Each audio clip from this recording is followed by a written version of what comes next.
This event comes with a big opportunity to us. I mean, the opportunity actually is a big aim of us.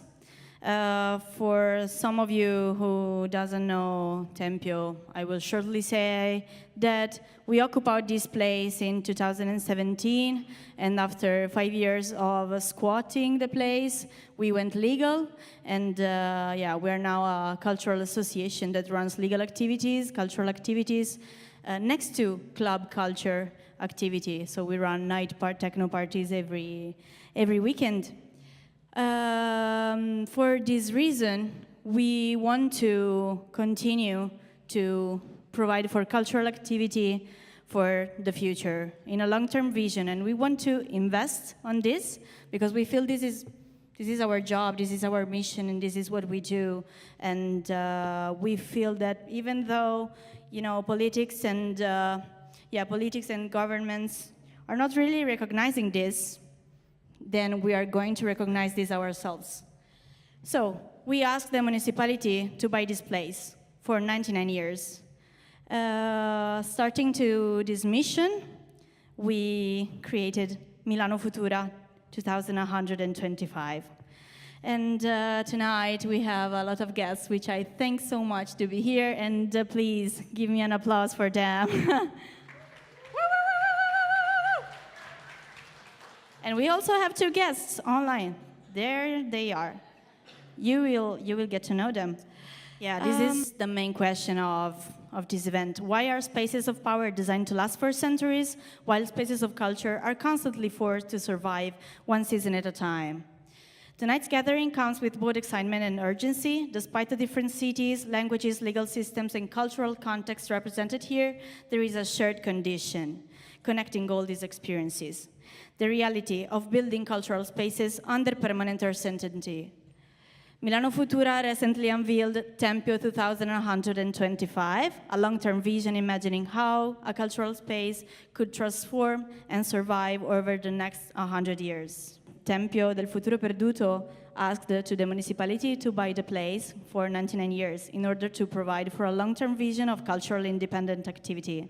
And since there are so many guests from all around the world, we want to share this experience with all the different parts of the world. So I was saying, why are spaces of power designed to last for centuries, while spaces of culture are constantly forced to survive one season at a time? This conversation is actually not meant as a celebration of club culture, but as an investigation into how independent cultural infrastructure actually survive. Across different parts of the world, the projects gathered here tonight have built, defended, occupied, transformed, or reimagined spaces for culture, community, and experimentation. The objective tonight is not only to discuss ideas or values, but to reflect on concrete practices, organizational models, economic structures, negotiations with institutions, form of resistance, moments of crisis, alliances, failures, and strategies for long-term survival. And this is only where we're starting, because now we are gonna just share a little bit. The most important thing will be what we'll do next, because it's already a big thing and a big value that we are all gathered here from different parts of the world. And from now on, we will really connect each other and build independent culture together. Yeah, so let me introduce a little bit Club Commission, because we have, let me show her, our first guest, which I'm very grateful to meet, Catherine. Catherine is managing director of Club Commission Berlin, the organization representing Berlin's club culture and nightlife sector through advocacy, policy development, and urban cultural strategy. So thank you so much, Catherine, for being here, even if we are only seeing you, the virtual person of you. I want to start with you because I think you have a historic and shared vision of club culture. And I want to ask you to introduce what are you building in your city from 2001 when you all started. What conditions made what you do possible? And what do you think is the main practice, tool, or strategy that defines your project? Hi. First of all, thank you for the invitation, and I would really love to be there in real life with you. Let me think about where I start. So, as you were already mentioning, the Club Commission Berlin exists since 2001. So, I think what's very important is we have a very long history, and I think we are the oldest and biggest regional network organization of this kind. And I think what makes our work as well so successful is that we worked over decades and worked with the city of Berlin and its circumstances. And I think what our major practice is first and foremost, I mean, there are different club culture policy structures, and what makes the Club Commission special is that it is a member-based organization. So we have over 300 members, which are almost every club in Berlin, every club cultural collective or promoter, smaller festivals, everything, and every entity that's connected to the nightlife and club culture scene. And we are an association that has a voluntary board that's elected every 2 years, and this board is made out of people that are active within the scene. And then we have an office, which I'm the managing director of, where we have 20 employees working and doing all the operative work that needs to be done, doing a lot of projects. And I think this is one thing that makes it special, that we have this kind of structure that we are working in, and that we are very connected to the scene, and everything we do is directed to our members, so the clubs and collectors and promoters and their needs. And this is since day one like this. And I think maybe I share just one story how the Club Commission Berlin came into being in the beginning of 2000, end of the 90s, is you have to imagine it's end of the 90s, the crazy 90s times in Berlin are over, and nightlife starts to commercialize, and like the conditions for nightlife and club culture become more difficult and more pressing.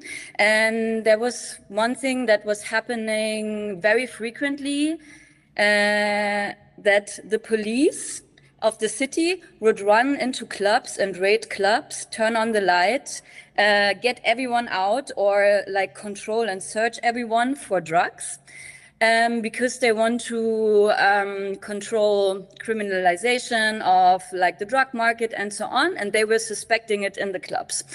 And this led to a really bad reputation, and in the end, different club owners coming together saying, listen, when this is happening like this, club culture actually, like we know it, cannot exist, because this is a very heavy condition. So these different club operators, they united, they formed an association, and then they offered the police, hey, let us deal with the problem, and we are this like unified voice for the scene, and we take care of everything in our own means, because we are from the scene and we know how it goes, and you stay out of our places and spaces. And I think this is an anecdote from the 90s, but that's very much still the same how we are operating today. And I think what's very important is that we are coming from the scene and are working for the scene, and not coming from the government top down. And that makes a very big difference, and it led us to grow into such a big organization. That's maybe my intro. And Sylvia, maybe remind me of a question that I didn't answer yet, because you were asking some. Yeah, you actually provided for a wide view of your experience from the 90s till now, I would say. But I think it would be interesting to know from now, from the Berlin situation, what actually changed materially when you received the government recognition, and what remains fragile despite the recognition? So I think we've come a long way with the recognition of club culture as culture and as an essential part of the city. But honestly, I have to say that's a work that's not finished and it's ongoing and it changes with every government that comes. And I think we were witnessing huge political shifts in Berlin. We have new elections this year and everyone is very, nervous to see what's coming out. But like 3 years ago, we had a shift from a very leftist and very, let's say social government to a more conservative one. And that had a really strong effect on cultural politics and as well our work. So when I think there were like several things we took for granted because we worked out a lot of things and we had all these effects, but it definitely now changed that it's just something you start off with every government from a little bit of zero again. And so there is still a lot of struggles going on. So I wouldn't say there's this historic shift, that we are now all agreeing on, oh yeah, club culture is important and we support it. It's more like the opposite, I would say. And as well, even though we've come a far way, when you look into other cultural and economic spheres and how they are supported, then club culture in Berlin is still fairly less represented in the cultural political structures. When you think about funding, how much governmental and public funding goes into securing venues, into supporting newcomers or whatever, there's still a lot to be done, I would say. So yeah, that's just maybe a myth I want to Yeah, this actually is a big point, I think, and we can all share this. And since, every government that changes, of course, changes the rules for us as well. So despite the government changing, what do you think that should be done in order to survive and operate for the next 100 years from our side? I would think always, we are just active in many different fields. So as the Club Commission, we work for the scene with the scene, but we work towards politics, towards administration, towards the civil society. We work with the media or towards the media, and we do this constantly. And we assess the situation, and then we come up with project ideas or statements or initiatives. And we really try to build strong connections that we can rely on, even the political climate is changing. And we do this with many different activities. And first and foremost, it's networking. Then it's really like assessing and researching the needs of the different stakeholders and entities and try to find answers in either finding projects that answer the problem or in involving different people, giving platform. And I think just facilitating a space to critically think about the scene and critically reflect on framework conditions and then see, okay, to whom do we need to reach out? let me think, like, for example, one big thing we are fighting is a big highway through the city that would immediately erase almost up to 20 clubs in the city. And this is like a long-term project. And how do we do this? We involve ourselves with the city development department. We involve ourselves with many different activist groups, from climate activists to social worker groups, and we work with the younger generation. And that's just how we work in every case. And I think that's what we need to do, like to bring a lot of people together that are somehow involved in this ecosystem that is club culture and rave culture, and then see what they have to say, what are their needs, how do you get them involved and build a unified voice. And then we always see, okay, what's the resource we can bring in? If this is a space, if this is like funding money, if this is a contact to a politician or to a journalist, like there's so many things you can share. But I think first and foremost, it's about collaboration, and always come back to this collaboration and bring it back to the scene and recognize the people who are actually shaping and living the scene and take them seriously and work with them. Yeah. And I think you're doing such a great job in this. Yeah, so thank you so much. I think from all of us, because what you're doing right there is really important. I will stay on the virtual world, and I will jump in China actually. Yeah, so I will introduce Max. Hello, Max. Hello. Max is creative director from Potent Club, an underground club in Shanghai focused on contemporary electronic music, queer nightlife, and alternative cultural production. So I actually were in Potent Club twice, thanks to Tempio, which organized the Tempio China tour twice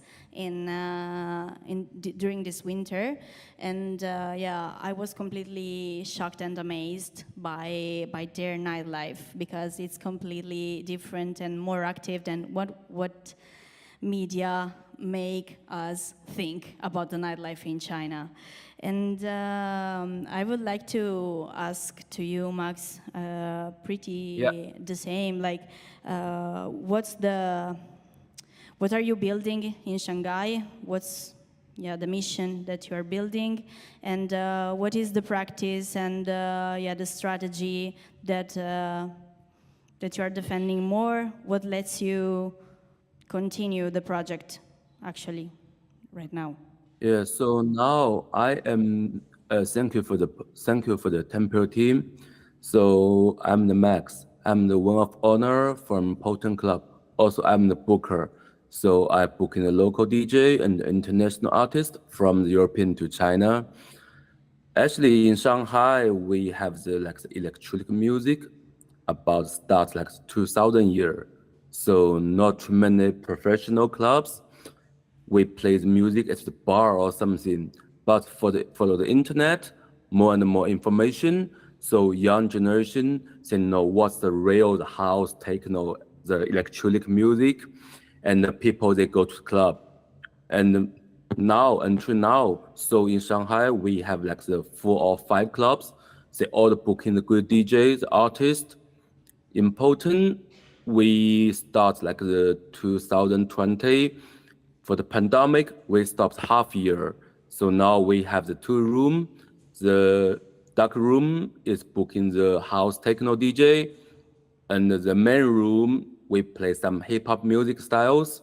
It's for the balance, because in China, if we only open the really underground clubs, I mean the house techno or everything electronic clubs, it's not, the survival is very difficult. So that's our strategy. So we have the 2 room. So the main room is where we can make money to balance the dark room like this. Yeah. Yeah, Potent is so cool. If you ever go to Shanghai, then you definitely need to visit. And also, I find so interesting artistically that they have more rooms with different genres. I was saying to my colleagues, if we in Italy had like a room for hip hop and commercial and a room for techno, there will be like a mess, people kicking them out, kicking each other's. And there they can survive. And I think it's pretty Yeah. interesting. Yeah. And Yeah, because the people, they only buy the tickets at doors so they can enjoy the different music.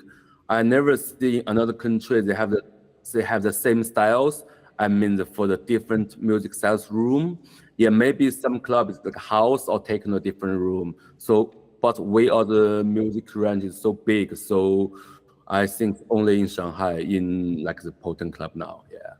But as now more and clubs in mainland China, they copy us. So like they like open the two rooms, yeah, like this. it means you're doing good. Before, yeah, yeah. Before in Shanghai, the young people they go to the club in the weekend. It's not often because the Chinese people is more traditionals. Most people that go to the karaoke to singing, but now I think all the people they go to the club in the weekend, not all, maybe 80%, but depends the different styles club. In Shanghai, we have still have a lot like the EDM clubs, also the really underground clubs. So the people have too many choice to go to different venue. Yeah, like this. Yeah. I would like to ask you, what do you think, which is like your most successful approach that will let you survive, and what do you think is necessary to do in order to survive and improve your project in the next years?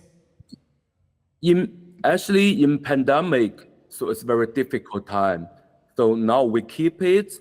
Also, now we with operation is good. It's not like survival, but we paid a lot of money for the sound system, good sound system, and the booking. So we and the keep a long time because it's a business in China. It's not like Europe. I saw too many clubs. Maybe the venue is survival like maybe 8 years, 10 years. But before in China, only like 3 or 2 years, always change. They close, open like this. Now we are like the 6 year in Shanghai. So we hope maybe more 10 years or maybe longer, yeah, like this. So we try to do my best like this. Thank you so much. We are so many. We are so grateful to have the opportunity to host so many realities, which, of course, we respect a lot. I think I will give the mic to Makuna from Left Bank. Possiamo vedere lo schermo? Okay. Okay, perfect. Makuna is gonna play actually in an hour, so let's go. She will make us dance.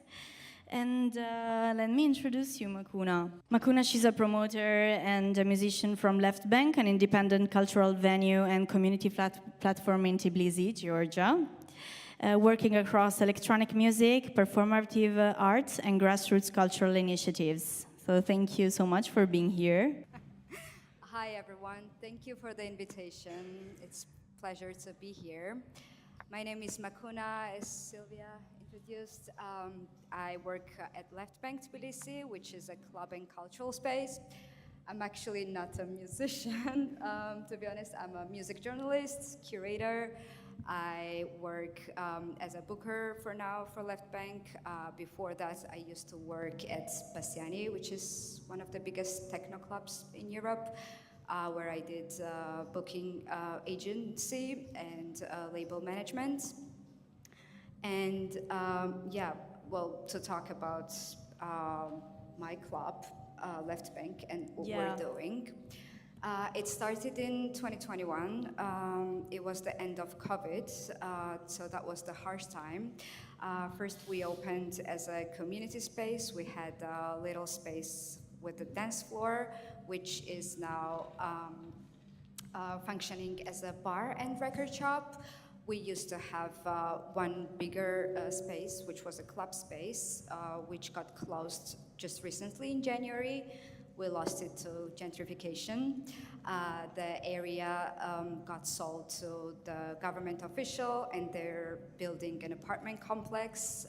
So now we have the outdoor space, which functions as a main dance floor of the club, and bar record shop, which is space one, where as in Shanghai, we have this we play commercial music, trap music, hip hop, but people also play chess or browse records and books. We have workshops, movie screenings, etc. So we're open from Friday till Sunday.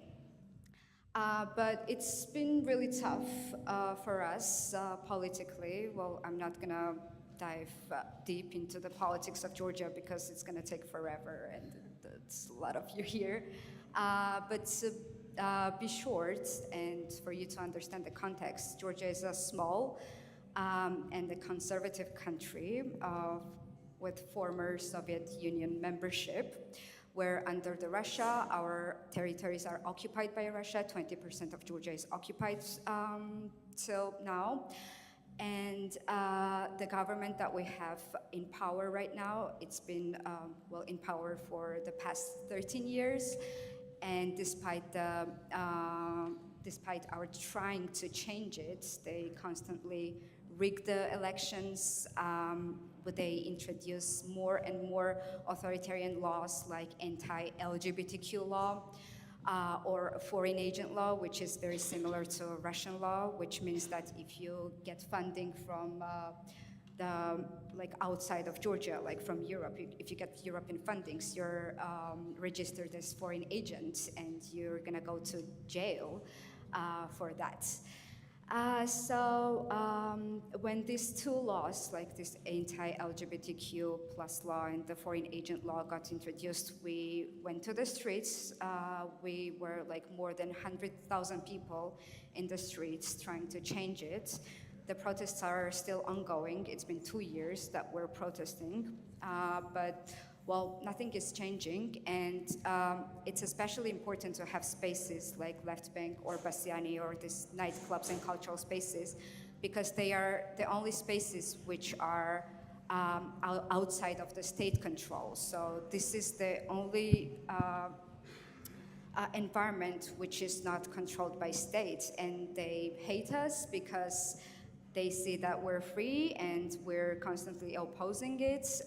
We take marginalized communities, and these are the spaces where people actually feel free. So that's not what the government wants. They want to silence us. So they are trying different types of methods.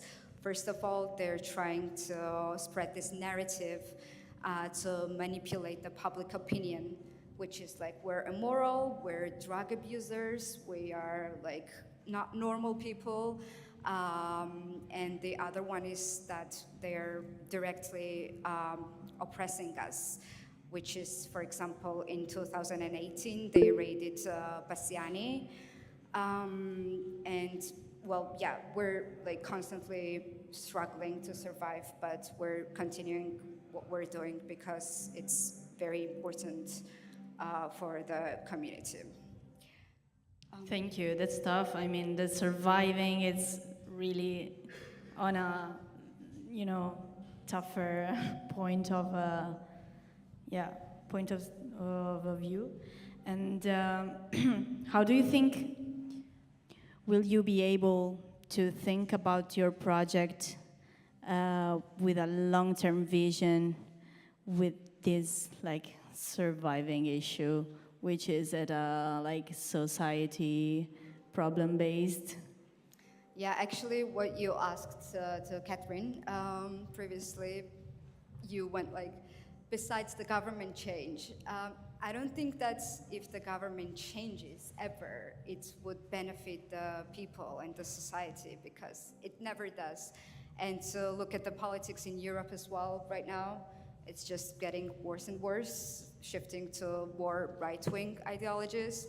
So what what I think is going to actually help us and you and spaces like us is that we stick together and we change, because it's you and me that are actually going to change something. And it's the people standing together that are going to make changes. And I'm gonna tell one example. It's not connected to like music or culture, but right now in Georgia we have this massive protests of parents who have these children with a genetic disease. It's called Duchenne syndrome, which weakens the muscles of the kids. So they need the medicine, which actually prolongs the lives of these kids, because their life longevity is like 20 years, but you can double it. And these parents are asking the government for the medicine, but the government doesn't give it to them, even though they have like money to do this. So what the students of one of the universities did, they started this campaign where everyone in the country could just donate one gel, which is Georgian currency, like similar to euro. Like imagine like donating €1, and they were able to mobilize almost million laris and actually fund this medicine for these kids. So this is like how society sticks together, right? And this is the example of how we should solve our own problems, which is really bad that we are the ones that has to solve it. But yeah, that's how we do it. That's amazing. Do you feel like your generation and in general the people that live the culture that you're providing for, do you feel they are passionate and they willing to stay there in order to, go in that direction together? Or do you feel like they are dropping their dream and trying to live in another country or space? Well, it's half-half, because it's a tough battle, to be honest. It's so stressful, it's so stressing, because I remember when I stood on these protests for this like foreign agent law protest, I spent the whole winter like outside in front of the parliament, freezing cold, like hours standing there just like protesting. And it's so demoralizing at some point, and you don't realize, but then like afterwards you realize the impact and the trauma that it has on you. So like for me, for example, I relocated for now because I had to leave, because, well, at some point people leave to then go back and do better. And it's like a reset, right? And everyone needs it at some point, because, well, it's really hard to maintain the spirit, especially when you don't see the result. So, yeah.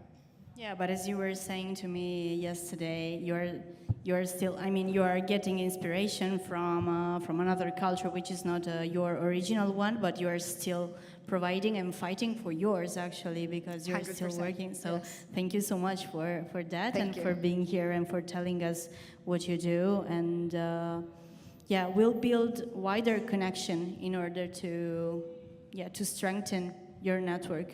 Yeah. And talking about network, I think you can pass the mic to Sola and Manon from Reset Network, which I will introduce.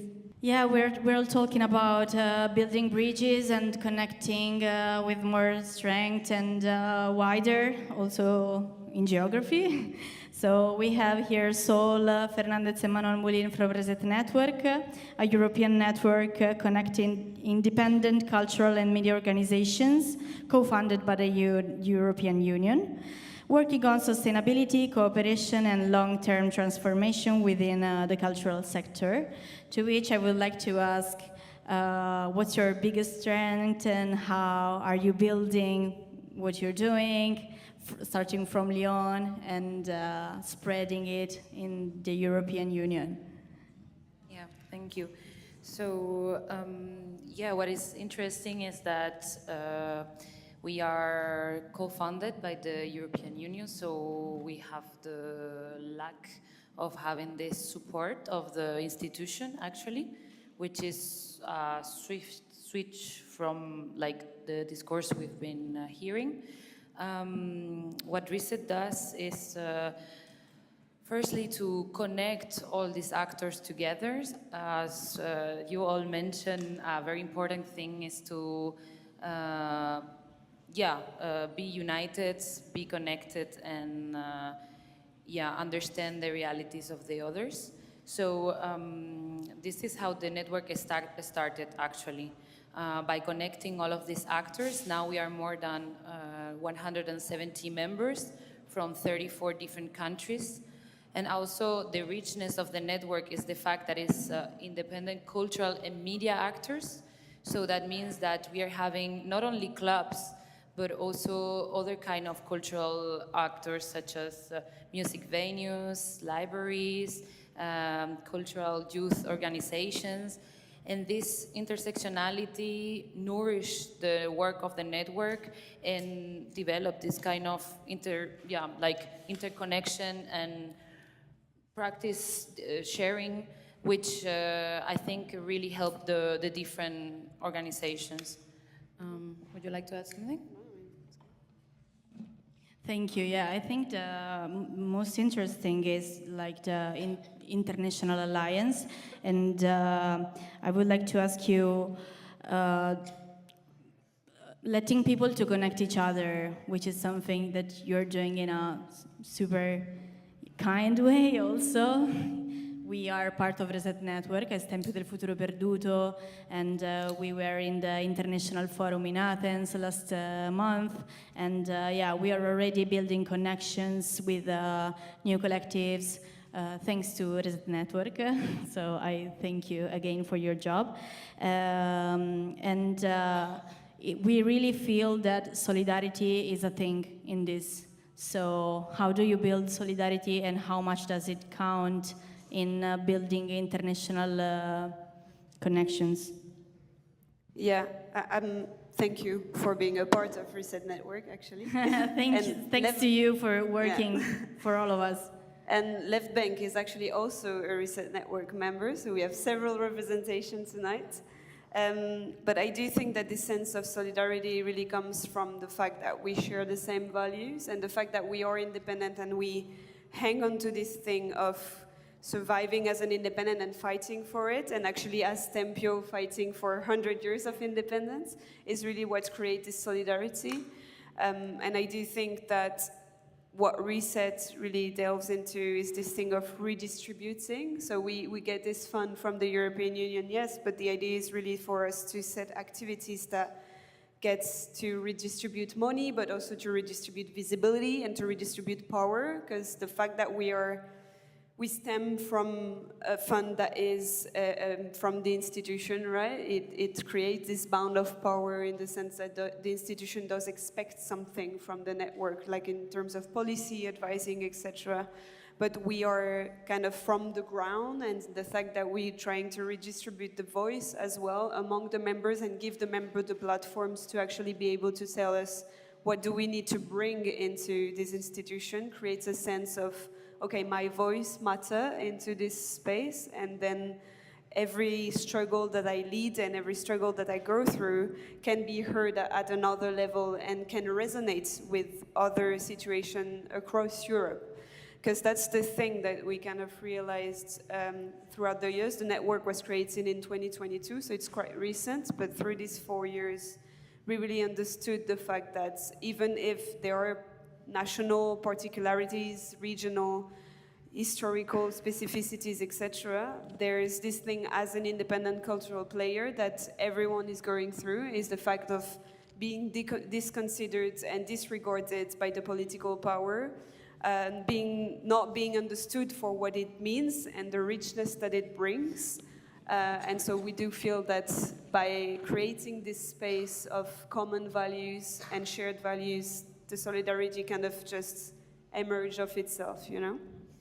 That's really important. I was also speaking with Ivo last night, and we were talking about the fact that the redistribution is a thing that we need to talk about, because when it comes to cultural activities and cultural actors, only like the already rich actors receive funds, which is like a nonsense, and independent spaces where actually the subculture makes artists,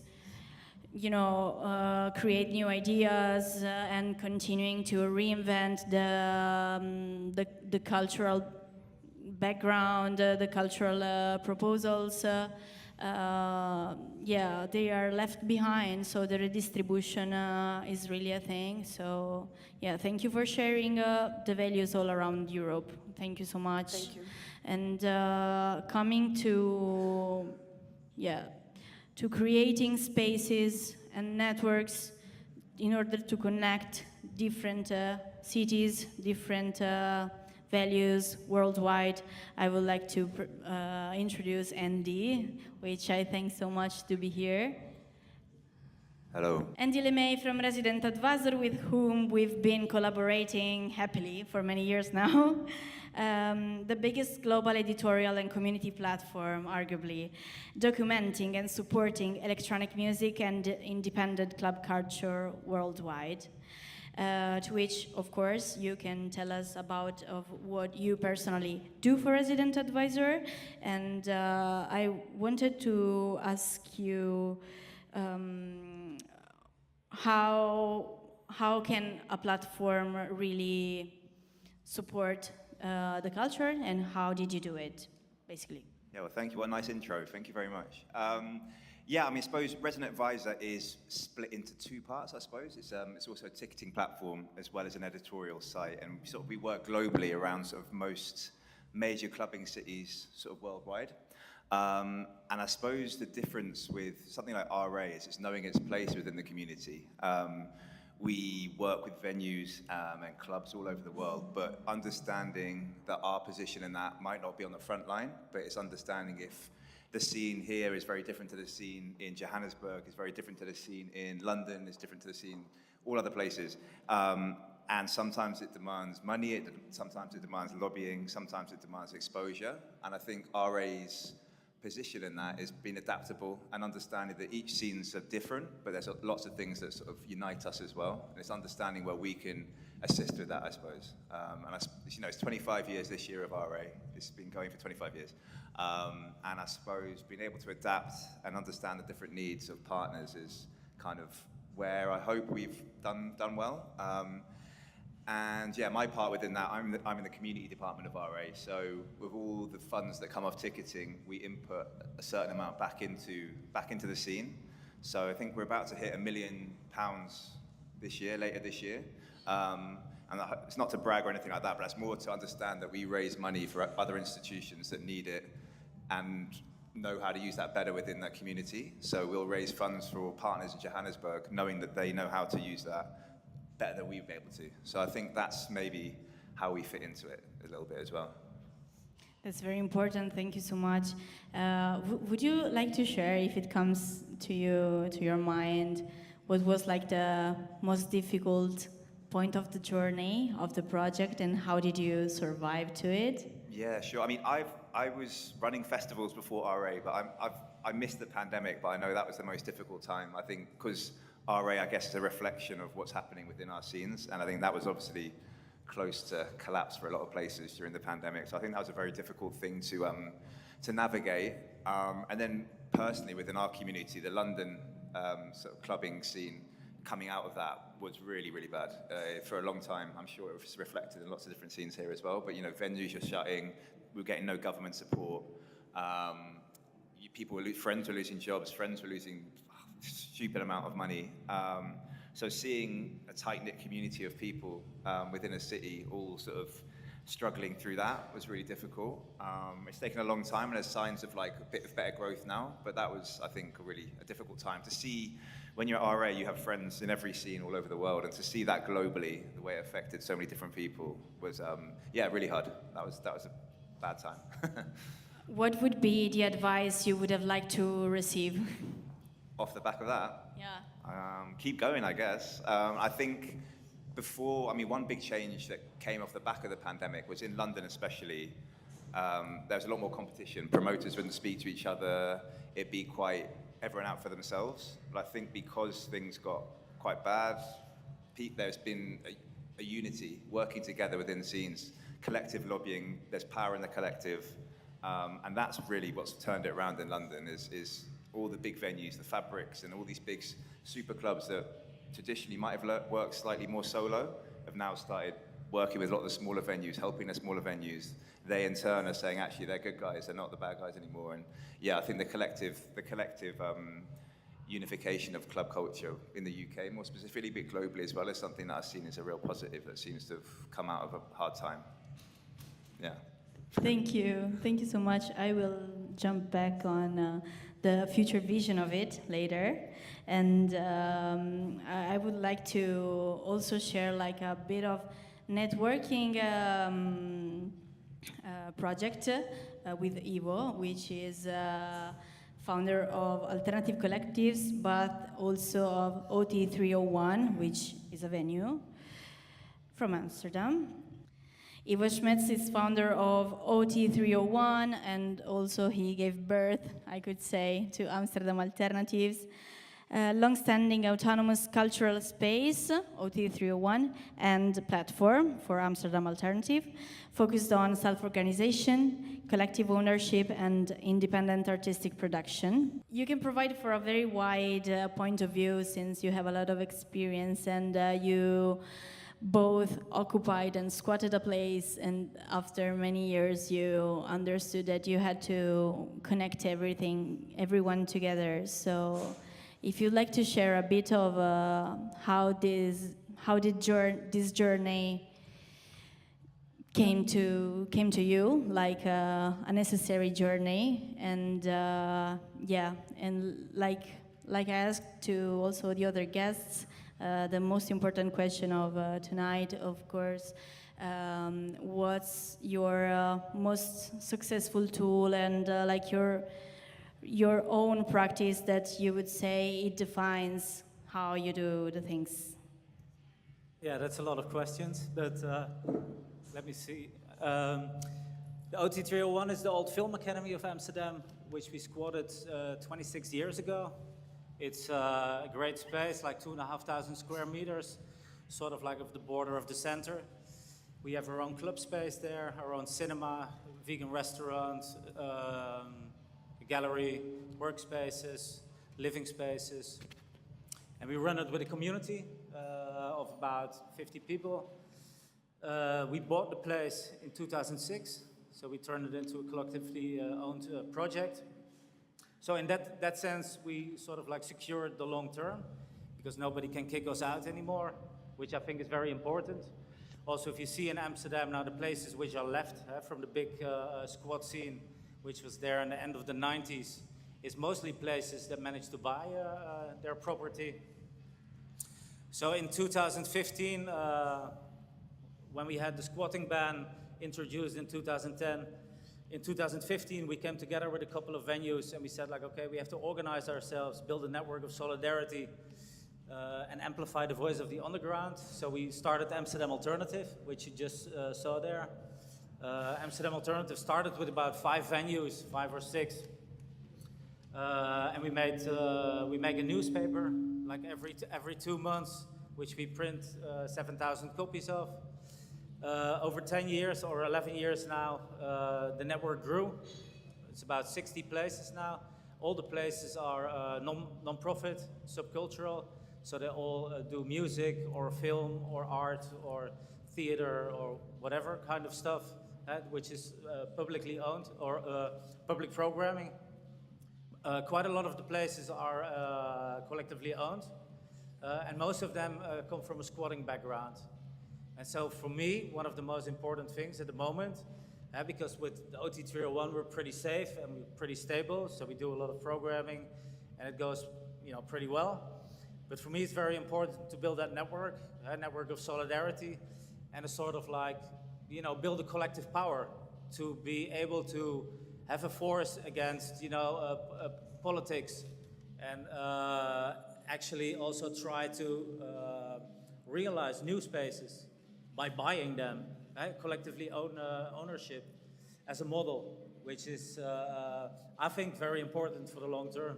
That's what I also like about your idea of the long term, like the 100 years of Tempio. I think you have to be proactive in this. You have to come with ideas and plant the seeds into people's minds.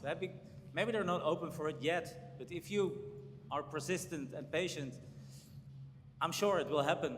If you do the right lobbying and talking and keep inspiring people, because this is what it's all about: inspiring people that there is more possible than the commercial mainstream, and that it's so important, because all these places they create value, which is different than financial value, and it's very important for communities and cities that this value is actually created.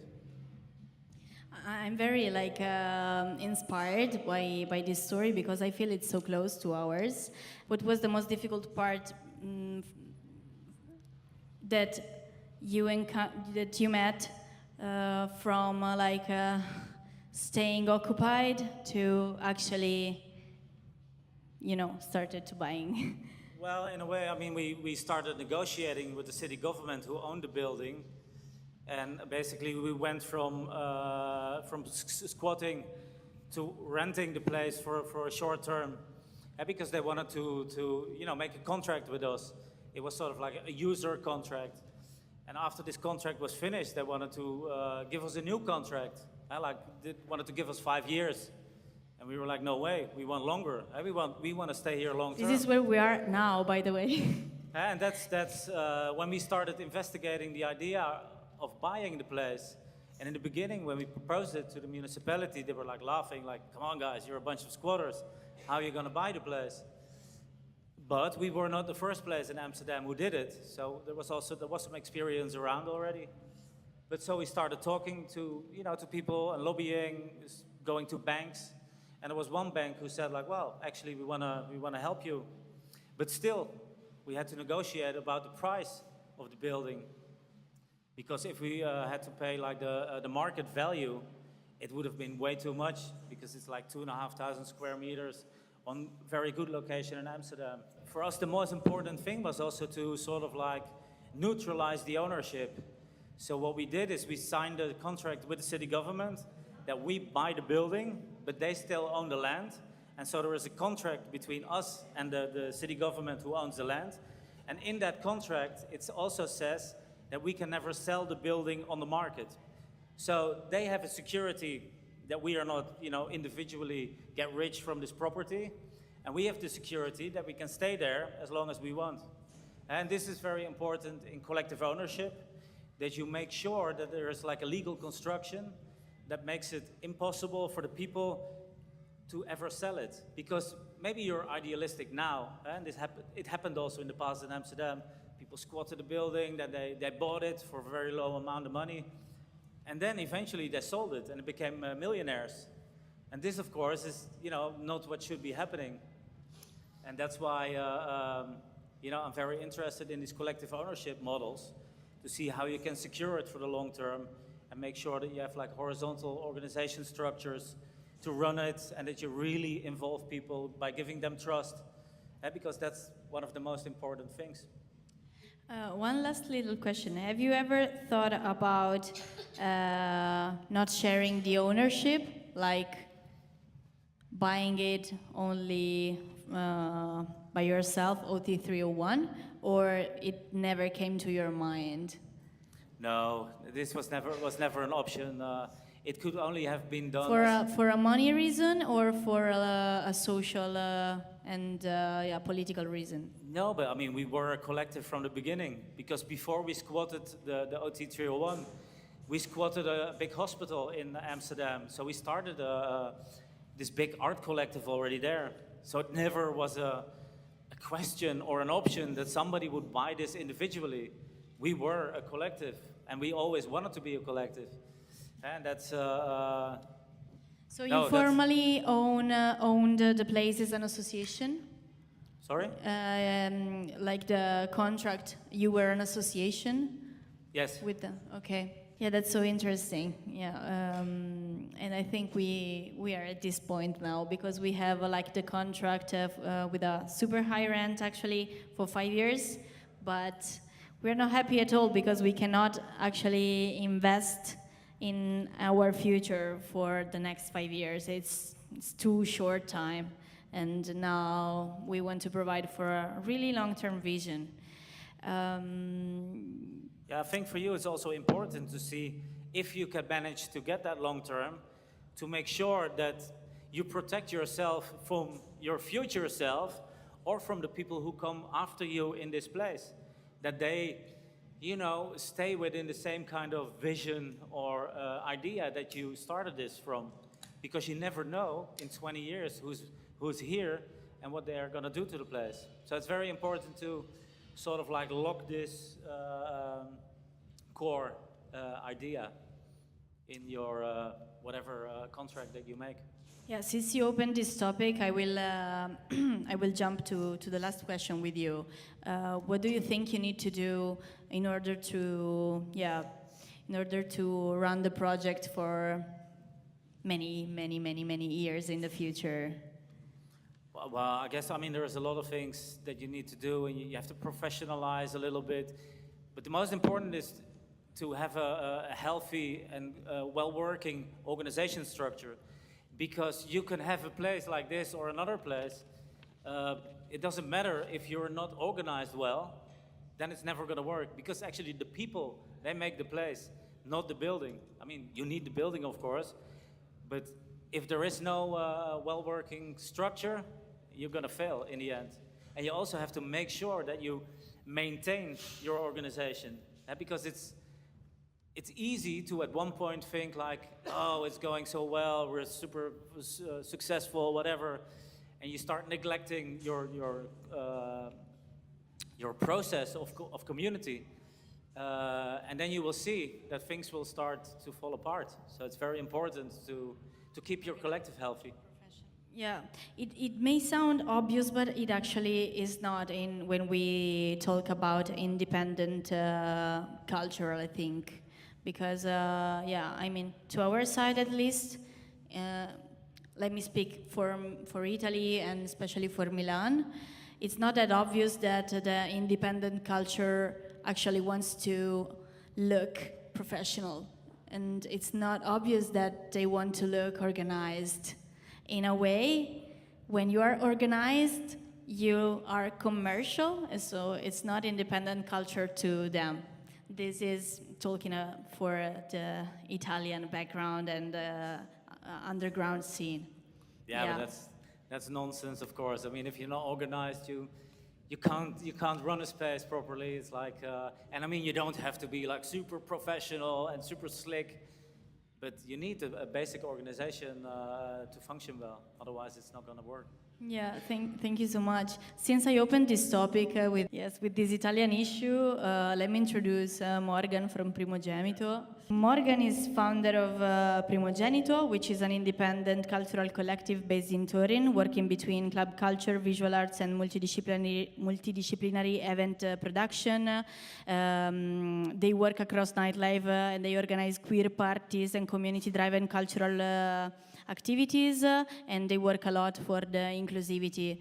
If you want to share with us a little shortly what you do and what's your vision for your collective? Too hard question to answer. No, actually they're not. I mean, so what we do is actually we run events, as I said. They are kind of peculiar in our area. They are sex parties, queer sex parties, that came from the vision of us seeing a gap between club culture and queer culture that in our area has kind of fallen apart. Like queer culture and club culture has always been together. No, we know it as one thing. We saw a gap, and we wanted to be a bridge between that gap, with everything that comes with it, even sex. So we started with the sex parties. That is the easiest thing we wanted to do. It's not. So many challenges that came along the way with the sex, especially because when we talk about sexuality and queer sexuality, and within the club culture, it comes with a cost. It comes with a cost of authorities not actually seeing you for the values that you bring, for the awareness that you bring to this topic. Like we talk about awareness team, but it is actually the main topic to be aware of what surrounds you as queer people, how you live in a safer environment. For us, it's never safe. Actually, we like to call it safer because it's something we tend towards. It is a goal. It's never a goal to be completely safe. It is a goal to have a structure that is more and more defined around this safer, behavior. What do you think is, I mean, this goal is for sure needed for our culture now, I would say. And since you are, I would say, traveling collective because you don't have one single venue, what do you think is the biggest issue that you are facing as an independent collective which needs to interact with many actors? Yeah, many venues. So this is an interesting question because, as you said, like we don't have a single place to stay. Like we don't do only sex parties or clubbing. We also do gatherings. We do talks. We do all sorts of things connected within each other. And every time is, okay, let's find a place. Let's talk with the owners. Let's find an agreement. If there is a deal with the bar, there is a deal with the tickets, whatever.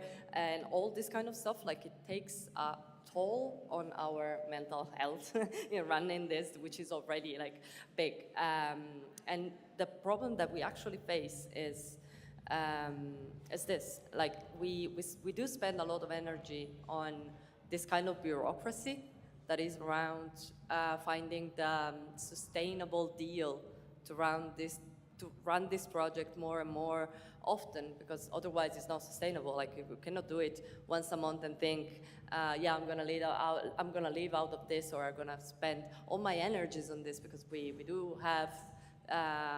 We have to have other jobs. All of us have to have this, and we are 30 people. So this is this is the real challenge, actually, that comes to this project, especially, that we don't have a venue, which is because it's not sustainable to have one.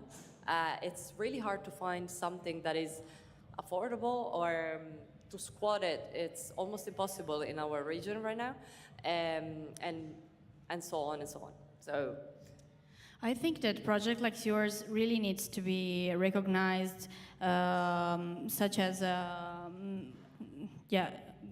with the same value as venues need to be recognized, because we also had the opportunity to work with collectives that do a similar job, and I really felt that this type of jobs, the fact that you are interacting with a lot of different spaces, is like a big strength for the venues which are different to each others, because you can let them communicate and you can be a bridge, and that's so precious. Like you are a human connection. yeah, for different that's venues. Sure. Yeah. So thank you so much. I would like to now talk to you about Link, an Italian reality, which is very underground. And thanks for coming. I will introduce you. Link is, as I was saying, one of Italy's longest-standing independent cultural spaces. So big up for Resisting. Thank you for your job. working across electronic music, contemporary art, and experimental cultural production since the late 90s. And I know it's been like a big journey for you. So I would like to let you tell us what was your idea when you first jumped in the project, and how do you think? What do you think you're building for the city? What do you think you're building for the country in independent cultural spaces? And what do you think you need to do in order to survive? I am Federico, he is Christian. Thank you for inviting us. Anyway, Link was born in 1994. I was 1 year old, so I arrived like the others,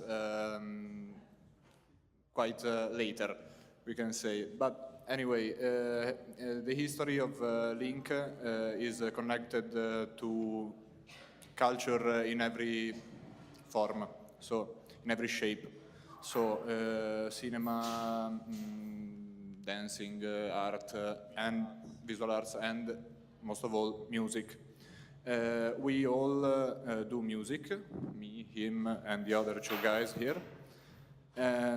So we start from the music, basically. And we started organizing parties, events at Link, like in 2014 for the first time. Then in 2020, we started the Academy project that links to the old Link. Because we can say since 2005 to 2020, there was a lack in cultural activities.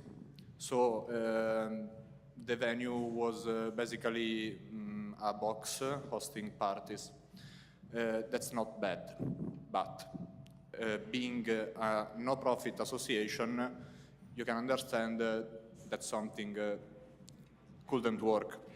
So since 2020, we started making classes, and we started again cinema and radio. We have a label. We do many things.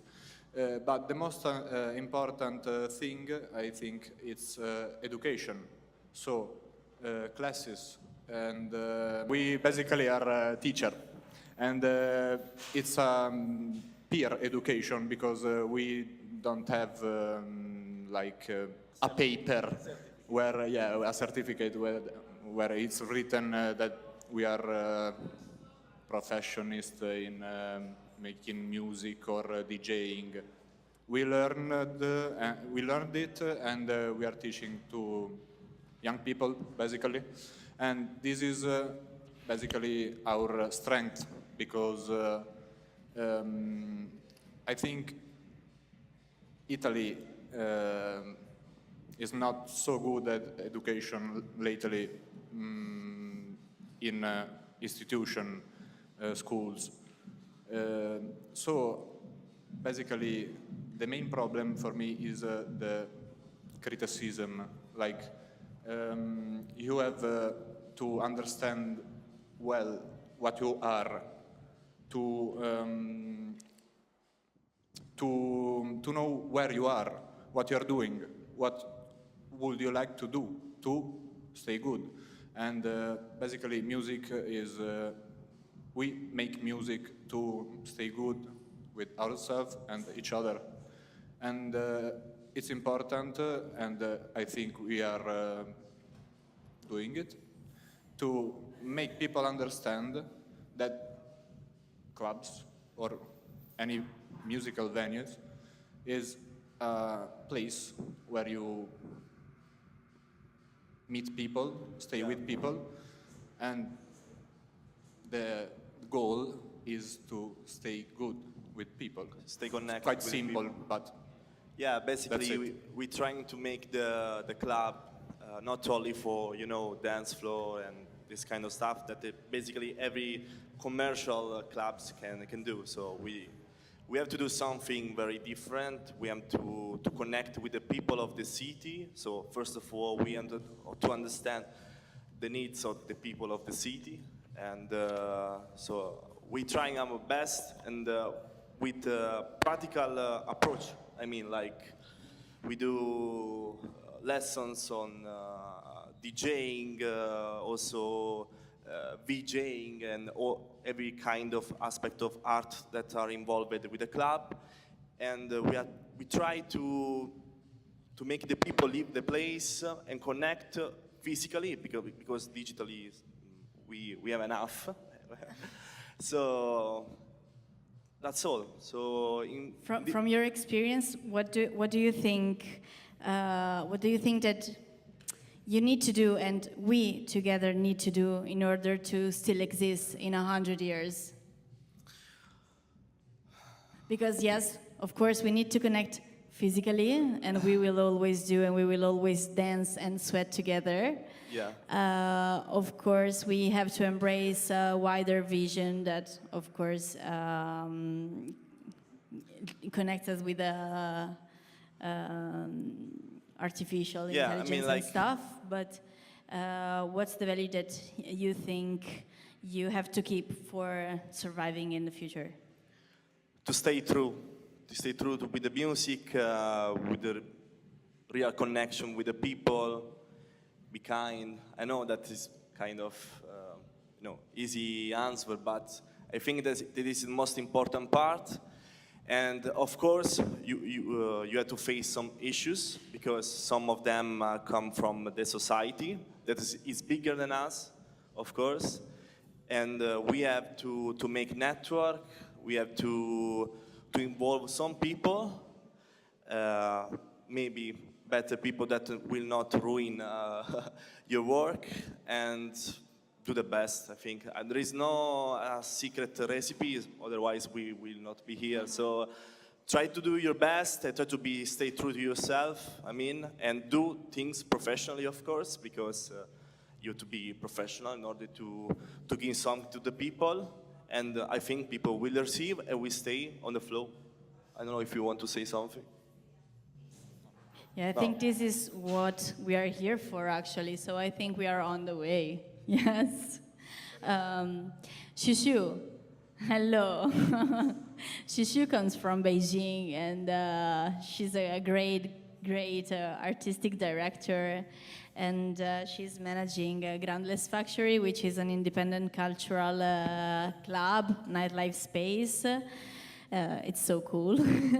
They are not only a club, and they explore club culture in an experimental way. They also connect a lot with contemporary artists, the underground community in Beijing, and the project combines also performances, exhibitions, cinema, interdisciplinary programs.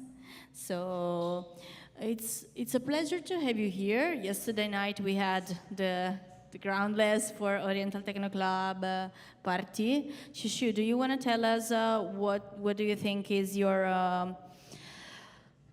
biggest value that makes you recognized between the others, and how do you think you will stay independent in the future, and you will manage to lead the things as you're doing now in the future? Before the question, I just want to say that I'm here with our two talented residents, Nanzhen Yang. Oh, sorry. So hi everyone, I'm Nanzhen. I'm also an artist and DJ. I'm living between London and Berlin, and also Groundless Factory resident. But now I'm here assist Xiu for a little bit translation, because I believe she will present a more comprehensive idea about the Groundless Factory. Sorry, I just stand behind you. Actually, I just wanted to introduce our residents. Someone, if was here last night, we just did finished. We done the Oriental Techno Club meets Groundless Factory last night, and it's such an amazing night with our two talented residents. And now about the question. Yeah, but also present yourself. Don't be shy. You're the artistic director of the project in the school.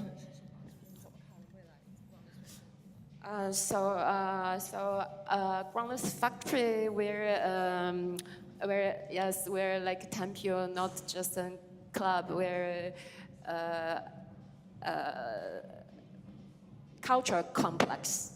Yeah, we do techno club, and we're also multi-experimental art space. So I think it's genetically, because our owner himself, he's a contemporary artist. So actually,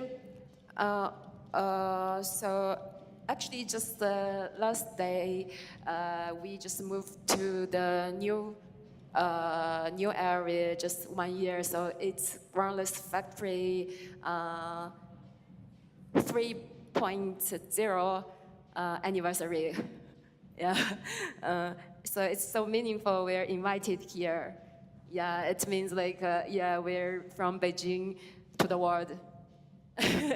Yeah, and so what we do, I wrote a bit note. Do you want to share like why do you think your venue is going to is providing different things right now? Because I think the fact that you are in a way different from the other venues in the city is because you are aiming to something bigger. Yeah, I think we're just insist doing the things we're doing. So we do every weekend we do techno parties, and during the weekdays we do theater, film screens, fine art performance, and even some small version art auction. Yeah, and also like a book launch and some art fair opening after party. Also opening after party with many galleries, because we're in the fine art gallery, 798 fine art district. We're surrounded by the top galleries. So I think we're just insist doing this.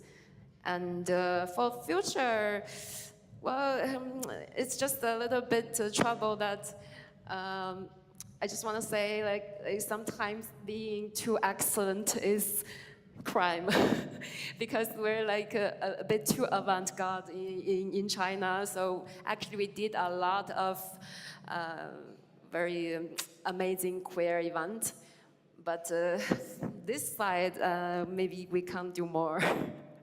Yeah, this really a pity, but that's like a way we're finding a way we can survive. But anyway, we still do art, and yeah, that's yeah. Yeah. And do you feel that you need connection between the other venues in the city? Because the European side talked about it a lot, but I'm not sure how's the feeling about it in China. So what's your feeling? The feeling about connection between venues, connection between collectives. Is it something that you're aiming for, like yes. You need it in order to survive, or you're not on it?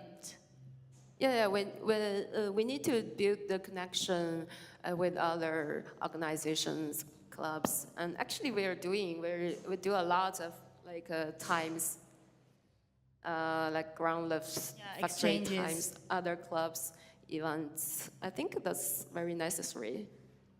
Maybe about this point, I could supply some point. That's also me and Shushu. Here. It's actually we talk about this point, and we're just saying different cities have different way to do the community building. For example, in some city in the Europe, all the collective and club in the same city, they're all holding hands together, they're making things, having even event sharing calendar. So this venue have this event this day, the other venue just move the biggest event to another day. But I see this point in China, we can be on the progress, and yeah, definitely that's a healthy way to in general, if we see the local people as a whole community, that's definitely a more healthy way to develop the scene. Definitely doing the collaboration in between collectives in the same city is a healthy way to gathering the local peoples together, and I think that's a more progressive way to be together. Okay. Thank you for sharing. And actually, I felt in Groundless, I felt that this thing was, was pretty the nature of the project. This is why I wanted to share this with us, because the fact that like when we played in Groundless just before us, there were many exhibitions from artists with a very different background. So the fact that the proposal was very mixed, it's so interesting. And I hope that that you can lead the project with the nature that you started with. Yeah, so wish you the best for the future. Thank you so much. We're going to the end, of course, and I think we have to say this. Also, of course, I wrote it before, it was obvious, but independent cultural spaces are not temporary by nature, because we are the good ground on which the artist can be born. So there is no way we are temporary by nature, but we have never had the opportunity to structure ourselves with a long-term vision. This is a big attempt to us to start to write like a collective book in order to collect and write all the different practices and all the different attitudes, all the different issues, and how we solved it in order to really create like an historical value. Of course, history books, I don't think they will really write about us, because we are from subculture, and that's why we are producing our own materials. And our dream is from now on to know each other better in order to really go deep in this conversation and write essays about it. My reflection at the end is, if spaces of power are built to survive century, it's time to start building cultural spaces with the same ambition. And I think we have to dream about it with this professional and organized way. Thank you so much for what you shared with us tonight, and for who of you is staying tomorrow, we will have the opportunity to go deeper in this conversation from a local point of view, because we will talk about it from the Italian and Milan club culture, independent culture point of view. And tonight we will have a lot of time actually to go deeper in this conversation, but dancing and listening to music. And I would say we should really manifest this, shaping the future right here, right now, to another 100 years of independent culture. Thank you very much for attending this event. You can answer me with a big applause, please.